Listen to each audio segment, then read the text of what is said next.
You're on, Anthony. Hey, everybody, and welcome. My name is Anthony Kazazis, and I am the director of the NYC Network Group, as well as the NYC Real Estate Expo. And we want to welcome Wendy, Ruse, and Bruce Batcher to our second series, actually the second webinar called Creating a Culture of Coaching. Their first one was defining moments for your team. And we do have two more that are going to be coming next week as well on Tuesday, and the following week again on the 23rd. Let's get started here with reading the bios of Wendy Ruse. Wendy Ruse is the founder and CEO of Ruse Advisors. Since 2003, she has served as a strategic business advisor to over 200 management teams, ranging from startups to publicly traded companies. She is skilled in every aspect of business development, sales, administration, finance, and operations. During her executive career, she has advised more than 100 asset purchases, mergers, and company acquisitions. Her partner, Bruce Batcher, is the president of Ruse Advisors. He is also the director of Masters of Human Resources Executive Program for Utah State University.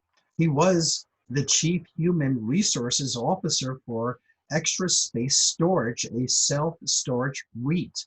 During his 14 plus years, he's helped the company transition from 150 employees and 38 properties to a publicly traded company with over 3,000 employees and 1,100 properties. He is also a SHRM certified professional. Later on, Bruce, you have to explain what that means. Their company is dedicated to assisting business owners and C-suite executives to build agile teams that are more productive, more profitable, and truly satisfied in their lives and careers. As a DISC certified specialist, they facilitate seminars, training around management, leadership, sales, marketing, operation, human resources, including recruitment, education, and retention. Without further ado, people, I'd like to introduce both Wendy Ruse and Bruce Batcher from Ruse Advisors. Welcome. Thank you, Anthony. Appreciate it. It's always good to be with you. It's good to see you. Thank you so much for letting us come back. We enjoy this so much, and it's always great to share. And as usual, our normal format is that we're going to make you work just a little bit. And so hopefully you'll all roll up your sleeves and lean forward just a little bit over those keyboards and use the chat button this morning. So we last week, as we talked about creating a cohesive team, and we covered 5 different items for you, and we're going to review those just really briefly here this morning, and then we're going to jump off from there. So if we could go to that slide, Wendy, I'd appreciate it. And we'll start with that this morning. Obviously, one of the things that is important to us is for all of us to remember these 5 points. We talked about them last week, and if you missed that and you're joining us for the first time, you can go back and watch that video. But we talked about trust. We talked about productive conflict. Mommy, this bothers you if I put this link it? And sorry, if you're joining us, you may want to mute your laptop. We're getting a little background noise there. Thank you. So commitment, accountability, and results, right? And why do we do these things? We do them to improve our leadership skills, and we do them so that people can have a better experience in the workplace and so forth. These are all important points. The reason why we do is we want to win. We want to succeed. We want our business to succeed, and we want to have that sense of accomplishment at the end of the day that we're building something of interest and something that can last, right? So as we look at these 5 things we talked about last week, this is foundational and important to what we want to talk about today. And so with these things as the backdrop, we want to go forward. Now let's get started and talk a little bit about engagement this morning for just a minute. If we could go to the next slide. So we talked last week about the fact that engaged leadership equals engaged teams. And just to give you a little definition of what that suggests, there's an overwhelming amount of literature and evidence that suggests this. In spite of individuals having good ideas, or in spite of companies having positive initiatives, without executive sponsorship, without leadership that really cares about what's going on, those initiatives or those new trends will fail.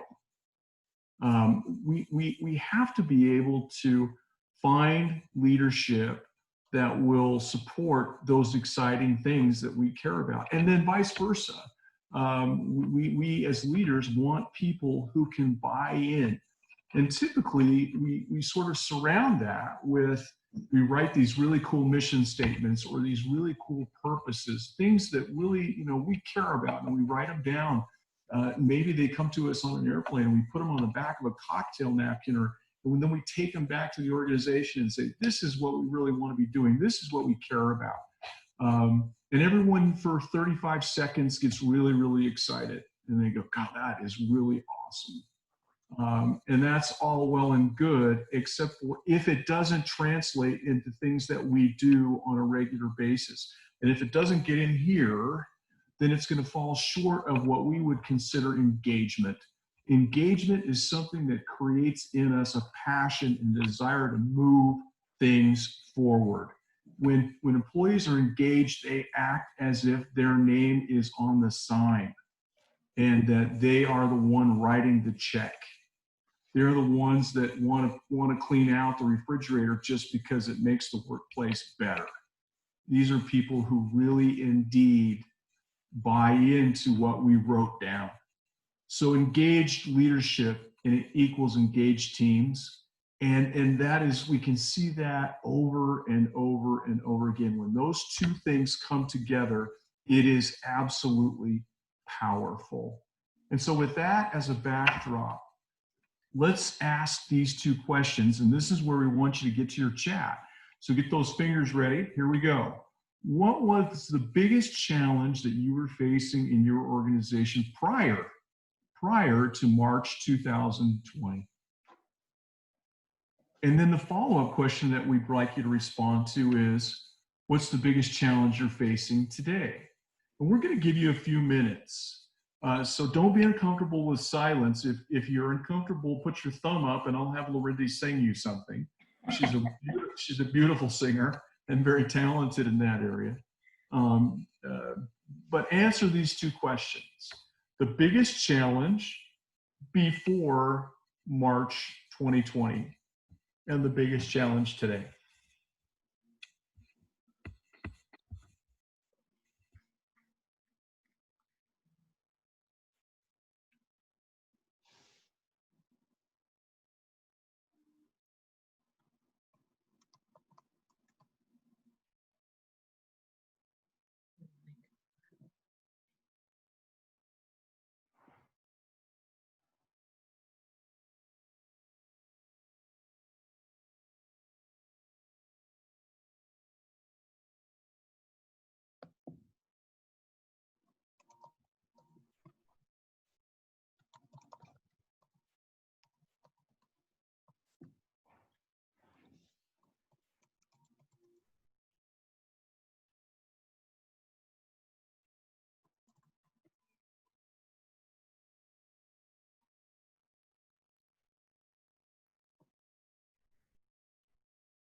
Okay, we're starting to get some answers coming in. You've got about 30 seconds more.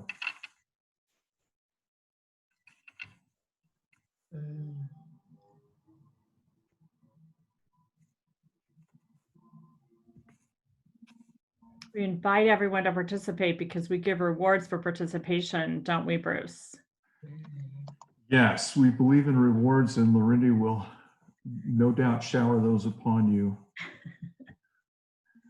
So let's see, about 15 seconds more, everybody.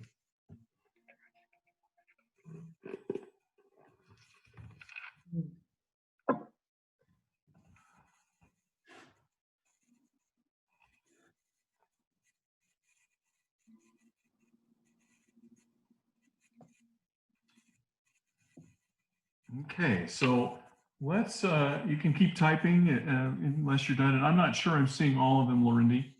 But the ones I'm seeing are, let's see, the change of operation in our services.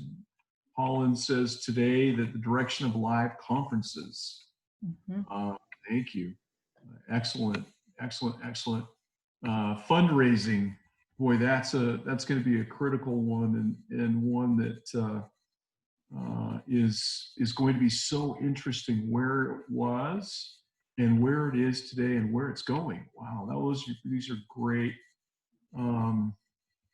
Let's see, did I miss anybody today? I think that's it, Bruce. Okay, great. So just want to make sure we got those for you. But so these are really interesting challenges and concerns, right?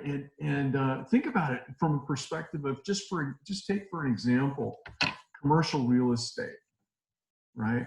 The state of commercial real estate, where was occupancy, where were rates prior to March 20th or March 2020, and what are they thinking about today with so many people working from home and the office space needs. Out west, we have several companies that have gone back to work. I know that in the east that's going much slower, and many companies have just simply said, get back with us at the first of the year and we'll call it later. And so, obviously these are things that will require not only directives from the CDC or from your governor, wherever you live. These things will require leadership. They will require communication at the highest levels, and they will require all of us to think in terms of how can we bring our teams along? How can we engage them? How can we get to our best ideas? Thank you for sharing your thoughts on that. We talked about this last week just a little bit. 63% of people surveyed don't trust their leaders, whether that's business or government. We also mentioned that trust is one of the hardest things to regain in the workplace. It is not easily won. And so building trust still is just an issue that we continue to see as a direct hindrance to engagement. It can be a stumbling block. And if you believe the percentage that Forbes provides for us, it's a major stumbling block, and one that we continue to see surface in the consulting that we do. Let's go to the next slide. So why do we do what we do, and how do we do it? Well, our hope is to help business owners and people within the business reclaim or solidify their sense of direction and the quality of their lives, both personal and within the framework of being an employee. And we give them actionable solutions, things that they can do on a regular basis to make a difference and to stay engaged. So how do we do that? Well, we have tools, obviously. We have things that we can help people to use. We have practical exercises. We try to raise individuals' consciousness. We try to help them see the end from the beginning and to be able to focus on things that will help them to be more productive. As people are involved and as they're productive, we see an immediate tie to engagement. We see things that help them to feel valued and feel engaged. And that helps them to reignite their passion, both personally and professionally. Think about those moments, those days, those weeks when you were just buried, but you could not wait to get up and jump in your car and go to work. And think about the why behind that. Wouldn't it be great if we could help our teams and the people around us feel that way just about every day? Wouldn't that be the coolest thing ever? And wouldn't that have a major positive impact on our company? on our cause, on our fundraising, on our ability to communicate electronically. So passion and skill and talent means we win. And at the end of the day, we want to win. And winning isn't really about beating somebody else. It's about doing our best work. It's about our company surviving. It's about people who represent what we really believe in. And it's about this last check mark, which is aligning our team in causes that they really honestly believe in, where their heart really is. So let's go to the next slide, Wendy. Okay, so when we start talking about engagement and the measurement of engagement, we ask companies and got some data on this. We participated in surveys in 2017. And I will also tell you that just before COVID-19 closed everyone's borders, I was in Europe, in London and Paris and Prague, speaking and having interchanges with different companies in Europe. And we, in our survey in 2017, found that less than 33% of our employees are fully engaged at work. And we're not talking about being busy. We're talking about being engaged. The very things that we just described, right? Less than 33%. Now let's fast forward that to early March 2020. And the statistics were worldwide, less than 17% of the employee base was fully engaged at work. Less than 17% in the data that we were getting from companies like Honeywell, Korn Ferry, GE, Walt Disney. These are companies that are looking at less than 17% engagement.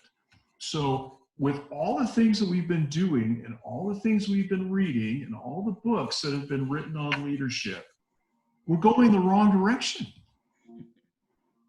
Because it's not just a matter of saying we should be more engaged or writing a really cool mission statement that somebody can go, yeah, I like that. That's good.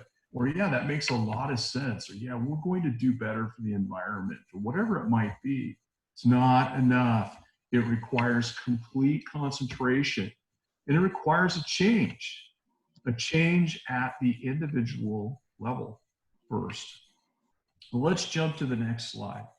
So this is what happens when employees feel a strong sense of purpose when working. Okay, there are, and by the way, this is data driven. It gets down to even the level of, did you know that engaged employees have fewer accidents? They file fewer workers' comp claims. They file fewer complaints against their boss.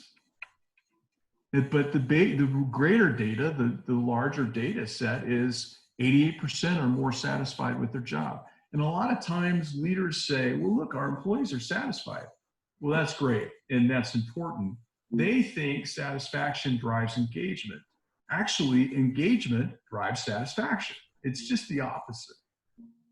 83% are more engaged, 89% are more productive, 80% more impactful, and 82% are more successful. Anybody want to sign up for that? I mean, I would love that kind of place, right? Chris raises her hand. We would love that kind of place. That's the kind of place we want to work at. That's home for us. That's, nirvana. It's where we want to be. And yet so few of us actually find it. So few of us actually find it. So what do we do next? Well, I'm going to turn the time over to Lorindy, and we're going to start with a little physiology here, which is where I need to step out, or I won't be able to tell you what the difference is between critter and smart and squirrel. I don't know. So Lorindy is going to fill you in. So Lorindy, I'm going to turn the time to you. Thank you, Bruce. So we talked about this last week, and we're going to just remind ourselves again that on a very simplistic level, there's two places where we can exist, and there's states in between, but just for simplicity's sake and for what we're trying to accomplish this morning, we're going to look at the critter state compared to the smart state. And how do we get engagement, Bruce? And how do I as a human stay engaged? By finding myself more often in that smart state. So just as a refresher, the critter state literally uses two parts of our incredible limbic system. We're using the reptilian and the mammalian sections of our brain in order to problem solve, in order to decide which project I'm going to work on, to decide whether I'm going to offer to get Bruce a cup of coffee on my way to the break room. And the reptilian and mammalian states show up, and that's where we primarily live when we're in a state of fear, uncertainty. We're trying to figure out, Tony Robbins uses the work of Milton Erickson, where he talks about the first 3 levels of mind state and mindset being significance, I'm important, certainty, and variety. And all of these are important and fundamental. However, when we're in these initial stages, we're primarily focusing on 2 sections of our brain. What we have an opportunity to do, and what we as leaders have an opportunity to do, and literally teach and mentor, which is the real reason a person will decide to go to work for one company versus another, Bruce. We've talked about it over and over again. The research shows that compensation is literally about number 4 or 5 on the list, and it's mentorship and having an engaged workship that people most crave. So how beautiful is it? From the moment we start interviewing, we ask mission critical, mindset critical questions. How do you show up engaged in the workplace when we're beginning the interview? And then we have an opportunity to educate and to engage our workforce by inviting them through mindset practices and very practical tactical tools that we're going to walk you through today, to activate these other centers of the limbic system that bring them into a much smarter state of being. And which, when they get into that smart state, guess what they can do?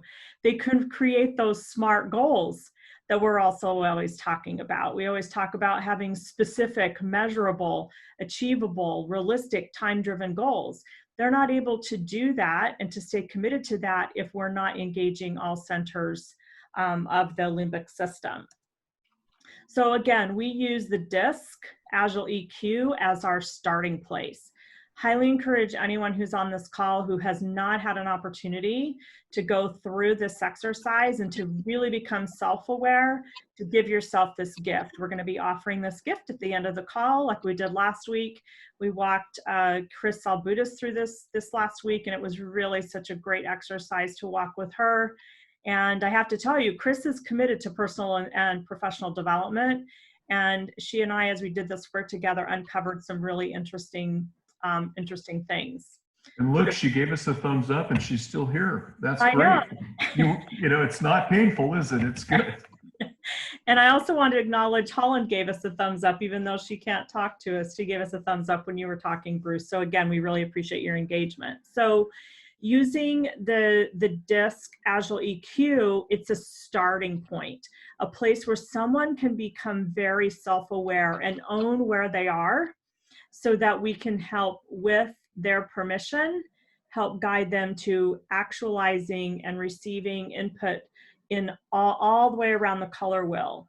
Aspects that are really important as a team member. And of course, if we want our team members to be this, guess what we have to be? Also engaged, also very emotionally aware, very emotionally agile, so that we can bring in and have what we call, emotional balance, and also an ability to calibrate. Where should I be sitting given the current circumstances? Where should I be living based on that? So we talked last week about this ability to believe, achieve, and succeed. So we're going to walk you through some steps that we take our team members through, and that when we're working within organizations, we help each individual team member, from the CEO across the organization to the secretary and receptionist, really key in and tie to. So before we jump into this, I also just want to share that our minds really are powerful beyond measure. And, Bruce and I believe, and I think many of the people on this call and anyone who works with us also believe, that we are powerful beyond measure, and our highest state is a state of creativity when we're very conscious to that creativity. And I was reading this morning an example of how, very often as leaders in organizations, if we have one of our team members who isn't showing up the way that we think they should show up, or they're appearing to be a little out of sorts or disconnected, we can allow that to ruin our whole day. And I would just invite us to remember that humans are messy, and what we do on a day-to-day basis can be messy, but it can also really be magnificent and rewarding. And so I was talking with the CEO this morning, and I was sharing with her this example of, imagine a child standing at the edge of the ocean and throwing a stick in that ocean, and in childlike faith and belief, they believe that's going to change the tide, or that's really going to make an impact on the ocean. Think about that for a moment. Throwing a stick or a rock into the ocean and imagining that the whole ocean's going to shift because of one stick or one stone. And what I would invite us as leaders to consider is that we are the ocean and a collective and a combined effort. And so if one of our employees is having a bad day, or one of our employees or our team members is a little off center and out of alignment, we can do great work to remember that that's just one stick, that's one stone that is not going to change the tide of our entire organization. This is so mission critical, and it's made a difference in our organization, Bruce. I think you would agree that we don't allow one situation that's going on with one team member to redirect the entire organization and to shift the entire ocean. We can be empathetic, we can be very human and very kind. At the same time, what one person does in our organization doesn't have to change the whole direction. That being said, the power that we can bring to that same example, the power you can bring to a child, the reason a child even believes he can shift the whole ocean is because of the power of mindset. So imagine if we invite our team members to consider their mindset in a different way. So we have a simple personal accountability coaching practice that we take each of our team members through when they first join, and then we connect with them on this every single month. We hold weekly calls where we're checking in on this. So the first thing is we say, what do you really want? And how many of us really give ourselves the space to ask ourselves that question? What do I really, really want? If my ego were set aside and I could dream big, no bigger than that, even bigger than that, just like Walt Disney did when he sat on that park bench in Griffith Park in Los Angeles, California, and envisioned what now is known as the Walt Disney Resorts and Theme Park, right? What do you really want? And what does life look like when? What does it look like when you have stepped into and you really begin to envision and imagine that? And then we take our team members through, well, what's the gap between where you are now and the point of arrival, right? So Bruce often talks about having a goal is great. It's going to be easier for you to do the steps necessary when you know where you're going to go. Set the point. What is the data point? What is the arrival point? And what's the gap between where they are now and the point of arrival? And then what needs to change? What do you need to do differently in order for you to meet that point of arrival? For example, in our business, I decided about 3 years ago that I no longer wanted to be a solopreneur. And being a collaborator is in my DNA. I love building teams, and yet I was selling myself short by only having myself and a couple of assistants who were kind of circling around me. And I said, I really want to walk the talk. And if I believe building teams is the scaling differentiator, then I want that in my own life and business. And so Bruce and I, joined together and started walking together, and we're coming up on 2 years later. And now we have 8 consultants that work for us, 4 full-time employees. And I have to say, it's really been rewarding, because I had to decide where the gap is between where I was and what I wanted and how I could get there. And what needs to change? So what needs to be different? Well, for one thing, I needed to change my mind, and I needed to be willing to take some risks, right? That's the first step. And then the beautiful thing about it was I didn't post an ad on LinkedIn. I didn't run an ad on Indeed. I just started showing up how I wanted my life to be, and people started being attracted. And everyone who works with our organization right now, there's only one person on our team who answered a help wanted ad. Everybody else on our team was attracted to what we were doing. And I have to say, it's been a really very rewarding ride. So what needs to change? What habits do I need to create? I'll have to tell you, running a team changes who you are. It really requires that you up your game, because you really do have to walk the talk, because your team members are looking to you. And on a Monday morning, when I don't really feel like putting one foot in front of the other, I know I have a team waiting for me at 9 a.m. for our launch the week call. So I'm showing up, makeup on, showered, ready to go. So what habits do I need to create? And what do I need to give up? What am I willing to give up? What am I willing to set aside so that I can create space so the universe shows up for me? Bruce, any thoughts on this personal accountability part? I see you smiling ear to ear. I'm smiling because I don't put my makeup on, but I'm still there for you. Well, if we all looked so gorgeous, we wouldn't have to put on makeup, but okay, there's that. I really do think that one of the key things that you've talked about here is being able to really walk the talk. These questions, honestly, are so, if you walk employees through these questions, it is so interesting to find out where they really are. Not where you think they are, or where you think they should be, but where they really are.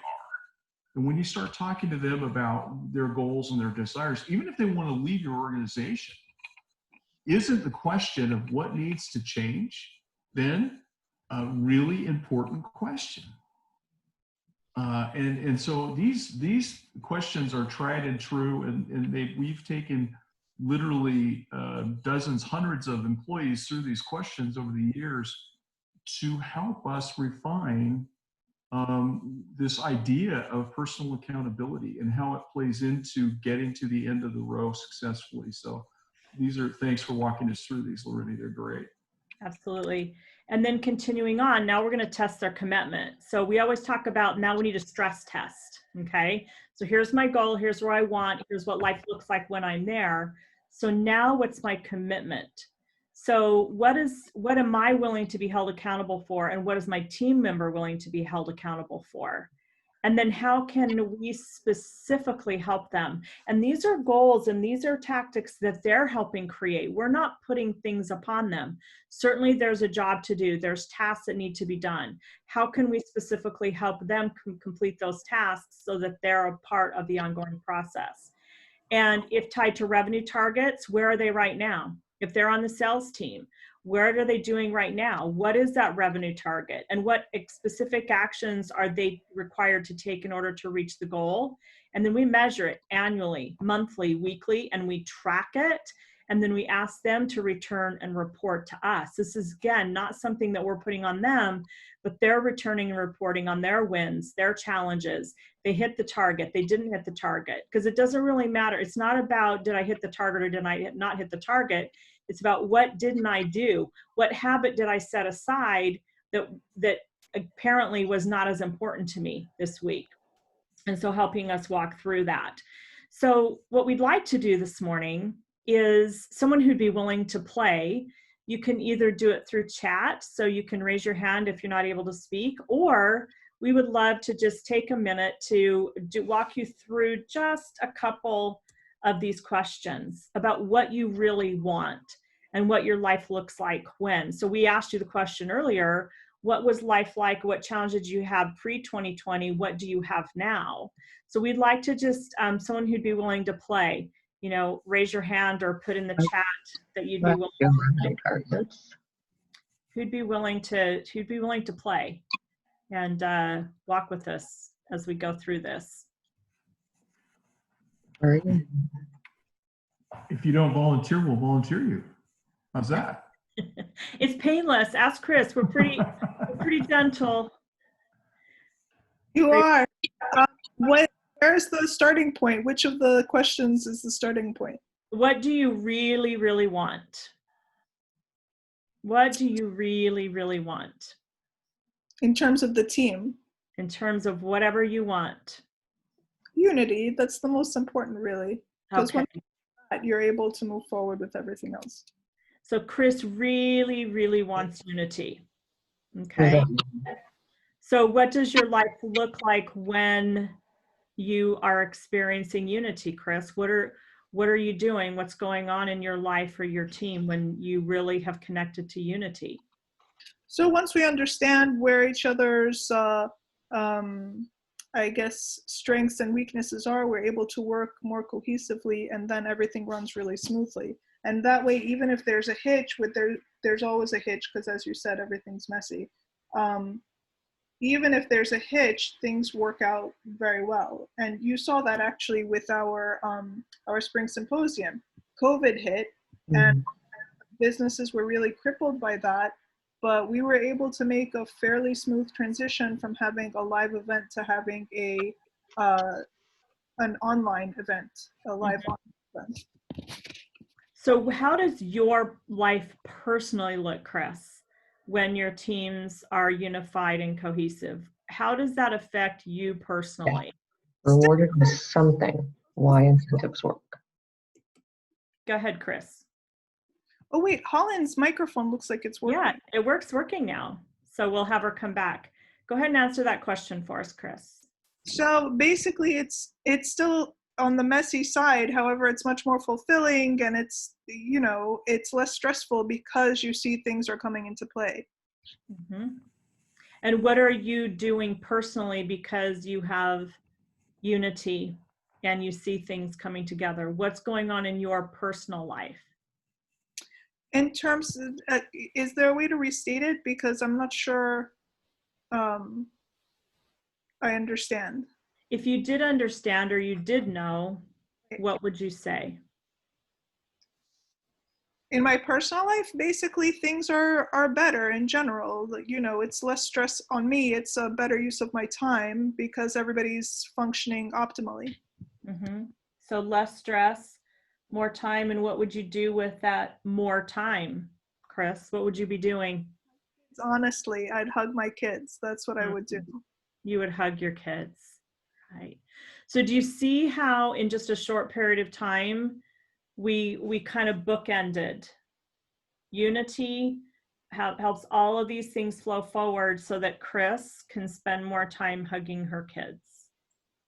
So now we've tapped into the DNA of who Chris is, and we've already identified that Chris's children are very important to her and the time that she spends with them. So do you see the difference of if I'm a team leader and I'm helping have Chris have more time hugging her kids, I'm going to have a better engaged Chris because I'm going to be connected to what she wants and what she's aligned with as opposed to what I want, right? So really you can see in such a short period of time how it doesn't take much time. And the questions we always get, Bruce, right, is how much time does this take? How long is it going to take? You know? And we literally in under 5 minutes got to one thing that really matters to Chris, right? So what needs to change in order for Chris to spend more time hugging her kids? She knows, I don't know, but she knows. And so as an accountability partner, this is not Big Brother. This is, I really do care and value, Chris, that your children mean something to you and you want to spend more time with them. So how can I help you? Does that make sense? Mm-hmm. Yeah.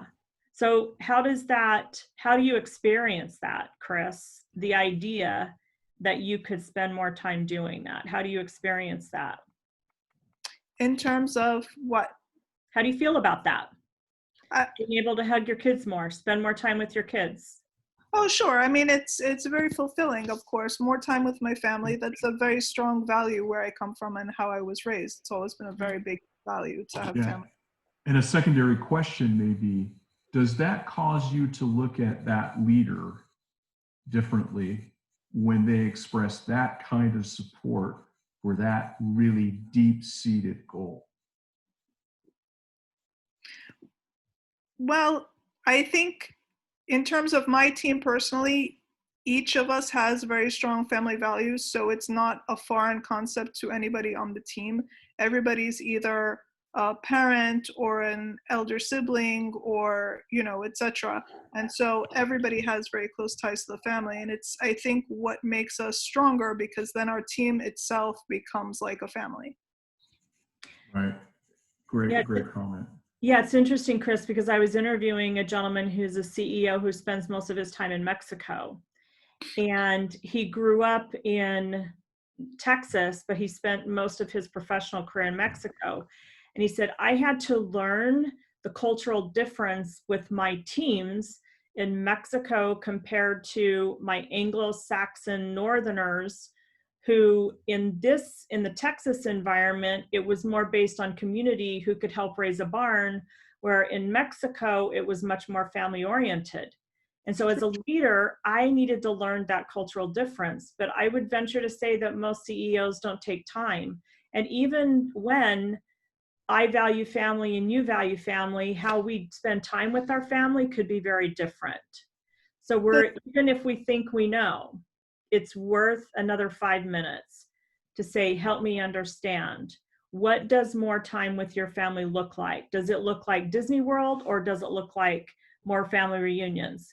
Does it look like every weekend, or does it look like a big trip every 2 years? So we really get very granular and finite and never assume that we know, even if our core values are similar. And Chris, it's not surprising that most people on your team share your value, because guess what?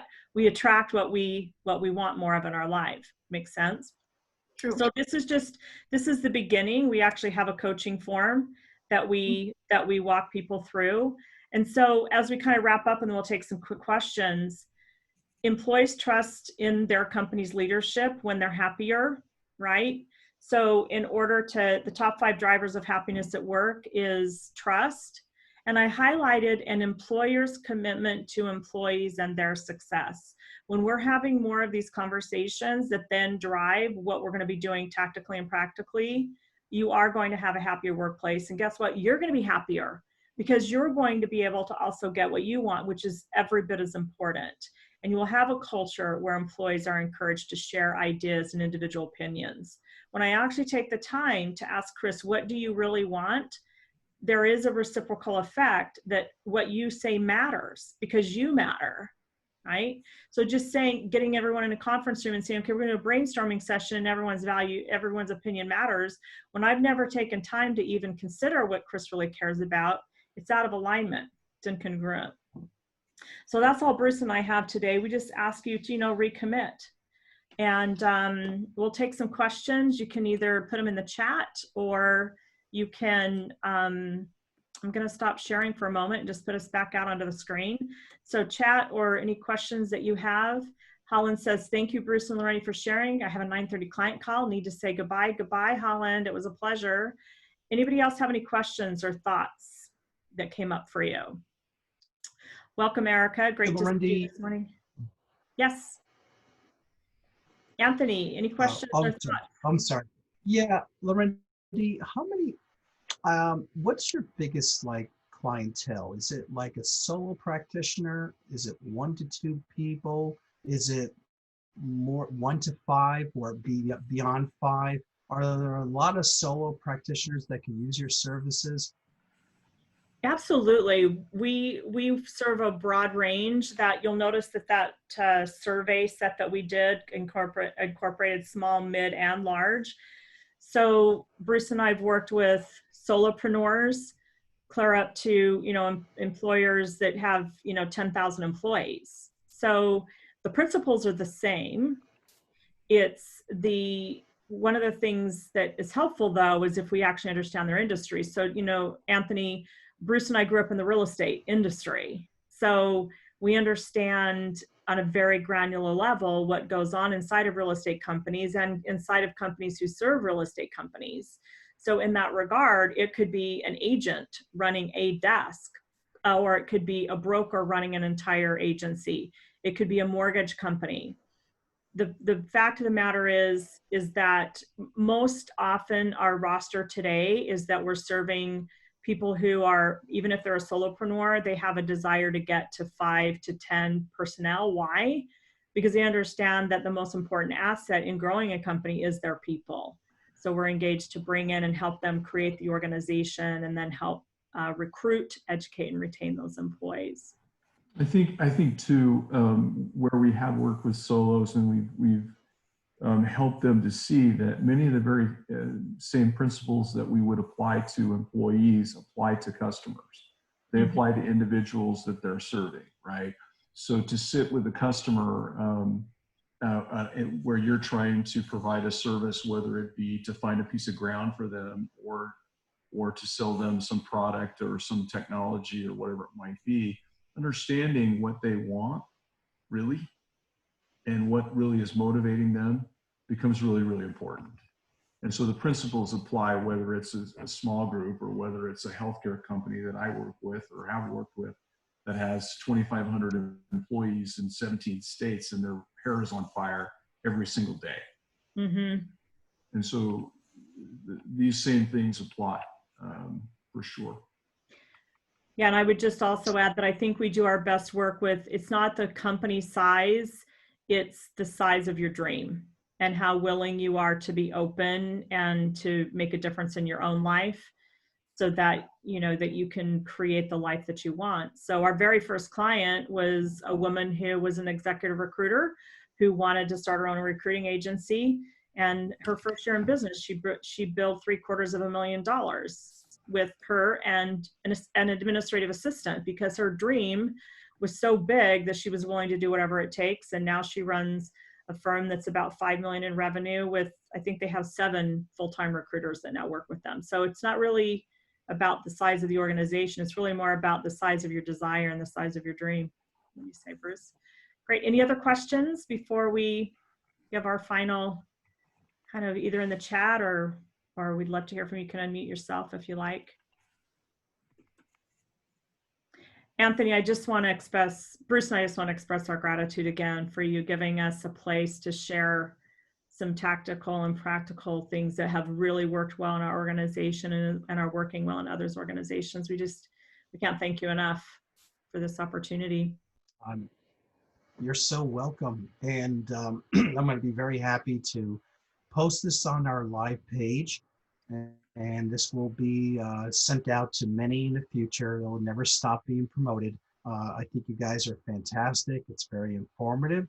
And I'm truly blessed to be here to just listen to it. I know I'm excited. I would like to share my thoughts with you as well as to our dreams. And so it feels good to listen to it. And again, very informative. I'm very blessed to have you guys here. I'd like to thank you again. Thank you, guys.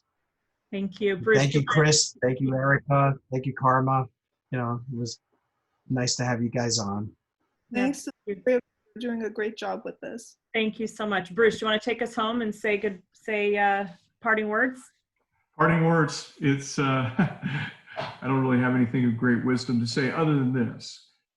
If you, as an adult learner, if you go out and you think about this and sort of bat it around a little bit and run into something in the next day or two and you go, God, that sounds familiar. I think Wendy may have said that and that's a good idea. And boy, I really like that. And you don't do anything about it, within 48 hours, it'll be gone. And the next time you think about it will be next week when we get together again and we talk about it. These are things that need to be applied. And so my invitation in parting is to consider the questions. And if you've forgotten some of the questions, you can go on YouTube and listen to them again. But get those questions, write them down, and you will see as you test drive them how quickly people respond to them, and how it's like people think that it's some secret sauce. It's not. It really isn't. It's just these heartfelt questions that draw people out and give them a sense that we really care. And in fact, we hope you'll ask the questions because you do really care. And so those would be my parting thoughts. Use this, please use this. If for no other reason then it will make you a better leader. So, or any of those are my thoughts. Thank you, Bruce. Thanks, everyone. Have an amazing week, and we'll catch you here next week. Bye. Thank you, Bruce. Thank you, Randy. Thanks, everyone.